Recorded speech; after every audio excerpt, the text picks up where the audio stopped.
All right, guys, I got kind of a rare lock here. I found this on eBay. Paid quite a price for it. I don't really want to get into that because I'd never really seen one before.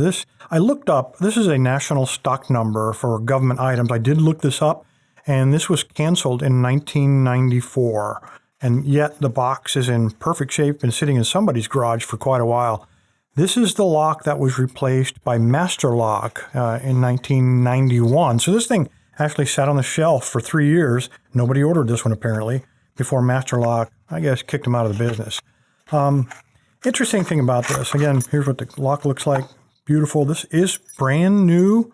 There is a little bit of age-related speckling here and also on the keys.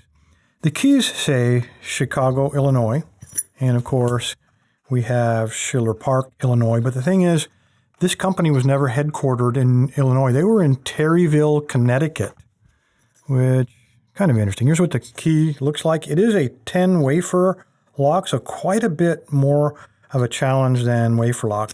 The key only goes in one way. If I try to flip it over and go the other way, it doesn't work. So orientation is important, turns very smoothly, and it just works perfectly.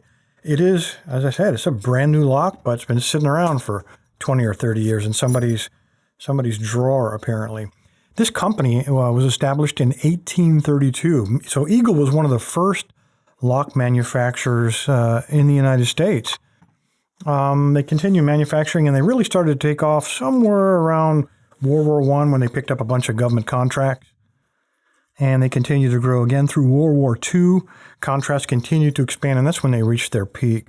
They started declining right after World War II, and all the contracts were canceled. Let me find a decent pick here. It is a wafer lock, so we're going to be using this little guy, or trying it anyway. We'll start with this.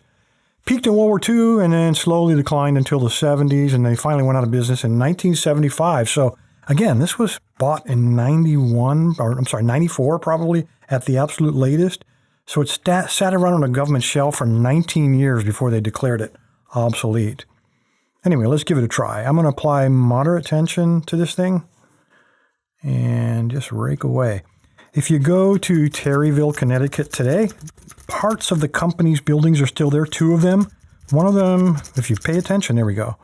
One of them is located in the Rite Aid, right in the middle of downtown. It's a very small town, so if you pass through Terryville, don't waste an opportunity to take a look at Eagle's old headquarters building, one of the first manufacturers of locks in the U.S. What a cool lock. I don't know what I'm going to do with this one. I don't collect locks, but I'm very hesitant to get rid of this, what I think is a pretty important piece of history, complete with the box that tells a lot of that history. Anyway, guys, I appreciate your time. Stay safe. Stay legal.